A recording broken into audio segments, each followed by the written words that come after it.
In today's video, I'm going to teach you how to make a table in Notion. Notion is a powerful app that allows you to organize and manage your tasks, notes, and projects with ease. And creating tables can be remarkably beneficial for structuring your data in a clear and functional way. So, let's get started with creating your first table in Notion.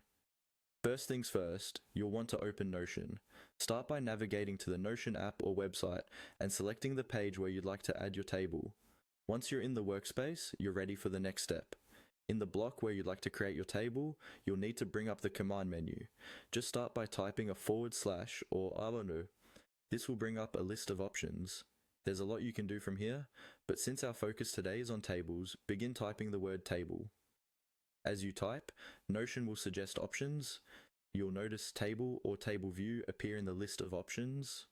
Next, you're going to want to click on either table or table view from the list. This choice is foundational to how your table will appear, so think about your needs. A regular table provides a straightforward grid format, whereas a table view might offer different viewing options if your data needs to be filtered or organized in a particular way. Once you've clicked on your table option, you'll see your new table in your Notion page. It's a fixed layout where you can begin entering data right away. Each cell in this table is versatile. You can input text, dates, and more depending on your needs. You might notice that the table layout doesn't have headers or labels yet, so let's add those next. To make your table more informative, you'll want to highlight a row or column, which allows you to assign labels to your data points. Simply move your cursor to the top row or any column heading, click to highlight it, and start typing your label. This makes it easier for you and others to understand what each part of your table represents. And lastly, after adjusting the formatting to suit your needs, click again to make sure you're in the table view.